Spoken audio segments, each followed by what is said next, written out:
Good evening and welcome to RFL. I am Richard French. I promised the American people that help was on the way. Today, I can say we've taken one more giant step forward in delivering on that promise. That was President Biden after the Senate passed a nearly $2 trillion COVID relief bill Saturday. It's expected to pass in the House as early as Wednesday, just in time for the president to sign into law before key unemployment programs expire at the end of the week. This is seismic. There's no way to underplay just how a big deal this legislation is. And experts saying this could do more to fight poverty than anything else that's come out of Washington in at least one, if not two generations. In a few minutes, I'm going to be speaking with a researcher at Columbia University who dug into this and has done the most thorough review of it. And again, we'll have some more of those numbers. But first, I want to bring in Andrew Whitman for an idea and a breakout of what's in this and why people are saying it's such a big deal. Andrew, a lot of times you can't really touch and feel these things. It's just policy wonk stuff, not this thing. Yeah, it is directed to help the poorest Americans, and they will feel the help, Rich. But let's start with what's in the bill. There have been some changes to it, thanks to all the 11th hour negotiations, but the people who need the most help should get the most help. Overall price tag remains the same, $1.9 trillion. Money to Americans, we're still looking at $1,400 checks for everyone in your home. Child tax credits now $300 a month for kids 5 and younger. It's $250 in credits for each kid between 6 and 17 years old.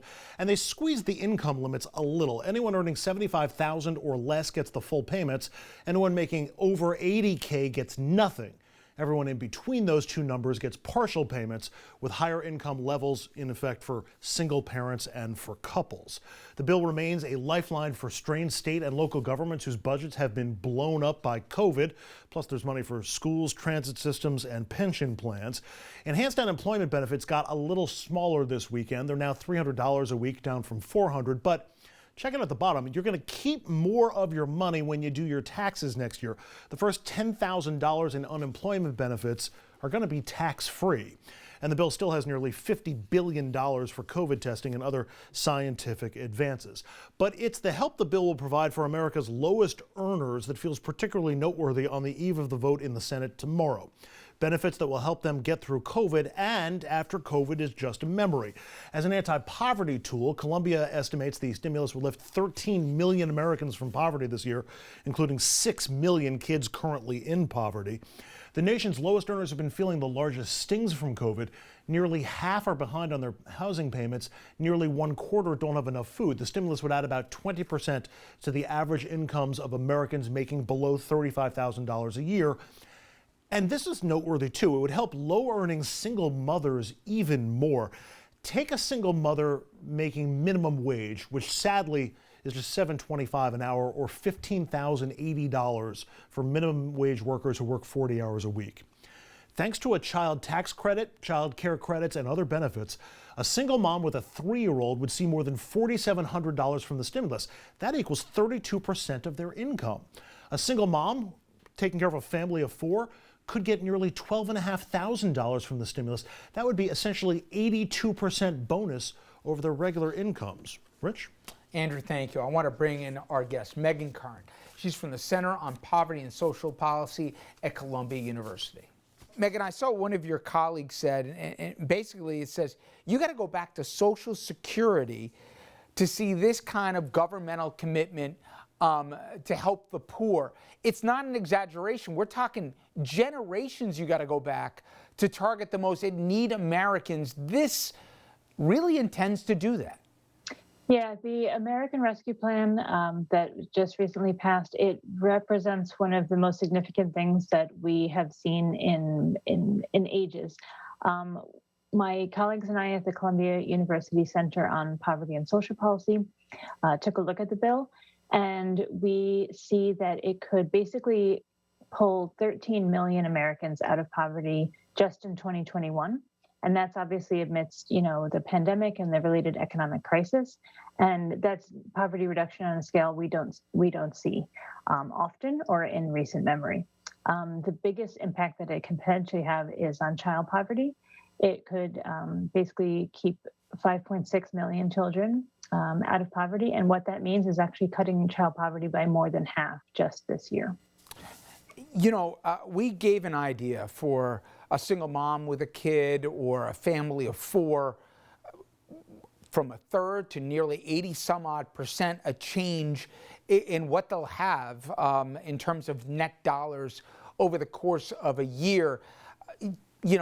I know people know the stories or believe they know the stories, but there are tens of millions of Americans living right on that razor's edge right now, making impossible decisions between paying the utilities or the rent fee or food on the table. This, at least not just intentionally, but if you look where it's designed, Megan, this goes directly to them, right?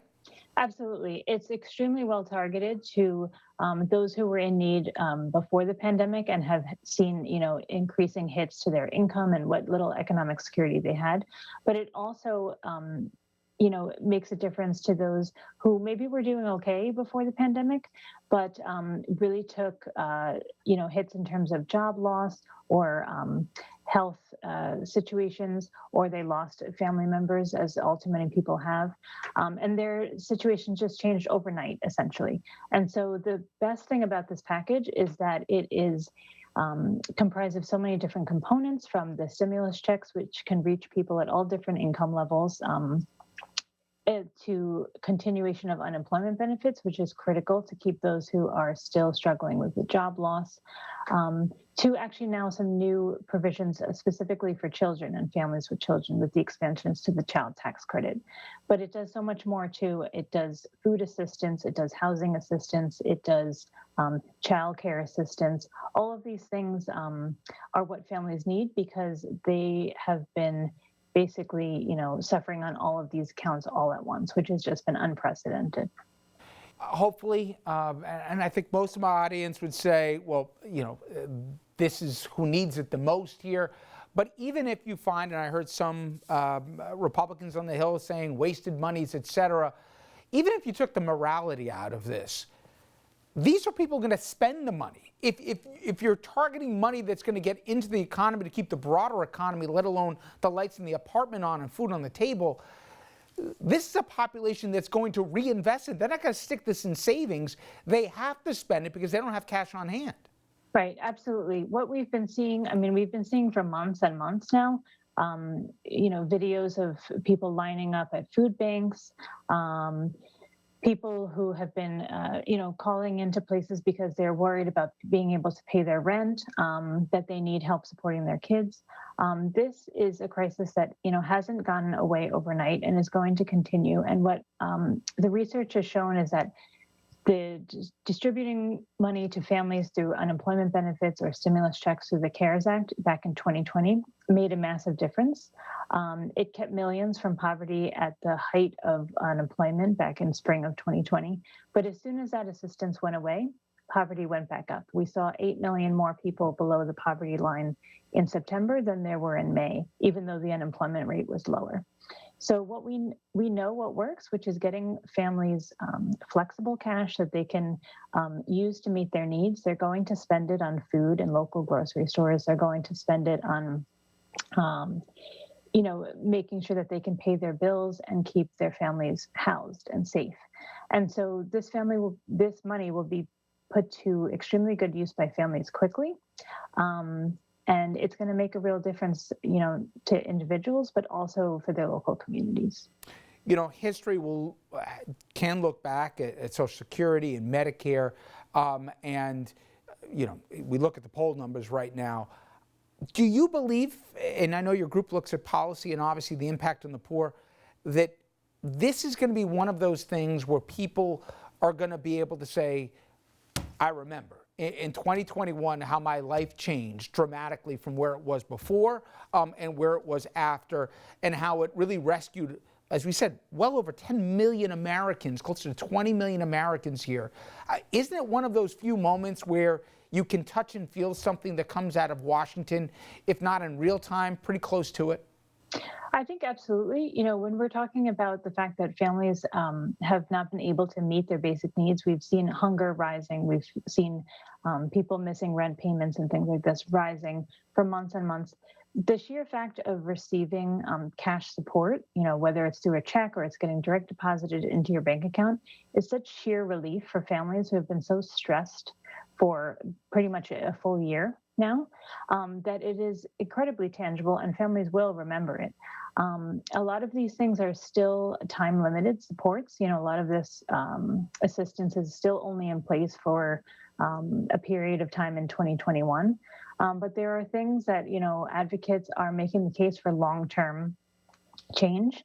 Something like the expanded child tax credit, for example, beginning in July, families with children are going to start seeing deposits or checks come in the mail of essentially $250 per child per month, slightly higher at $300 if their child is under the age of 6. And that's something that families can now begin to count on as a meaningful part of their budget. It's not something that they're going to just receive once a year at tax time. And this has now also been expanded to include, the 1/3 of all kids who had been left out of the child tax credit before. So even just taking that one simple policy item, families are going to see this in their accounts every month, and that makes a real difference. And that's a game changer moving forward. And again, I was looking at the numbers you guys showed by almost every age group, every demographic, including race here. This impacts so many people across the spectrum. And I think partly as shocking is how many people fit in the category of desperate need right now. It isn't a specific area, a specific party, a particular demographic. This just attacks poverty. Yeah, I think what's important to point out is that even before the pandemic hit, poverty and just need in the U.S. was arguably too high, given the fact that we're a wealthy nation. But even before the crisis hit, you had 50 million Americans who were living below the poverty line. And depending on how you measure it, it's essentially, we're talking about a threshold of $28,000 for a family of 4 to survive on for the entire year. That comes out to less than $600 a week to meet every single cost that you have, from food to housing to transportation to just anything else you want to do in life.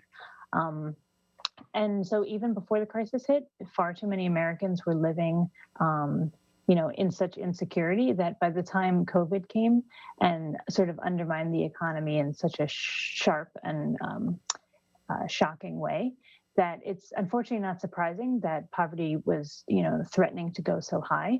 But when the U.S. government stepped in last year, it basically, with something like the CARES Act, staved off what could have been the worst poverty spikes in 50 years that we would have seen.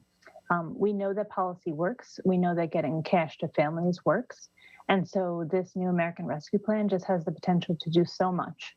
And it's really heartening to see that it's coming into place now. Government getting something right. I appreciate the time. Thank you so much. Yeah, thank you. Now, all week long, we're going to dig into what I think is this historic COVID relief bill. I'm going to show you how many Americans, millions and millions of Americans, this thing's going to help, and explain why it's such a sea change from the packages that came out of the previous administration. After the break, Democrats may not be one and done. This could be the first of many big things they're going to try and get through with a razor-thin majority. When we come back, we'll explain.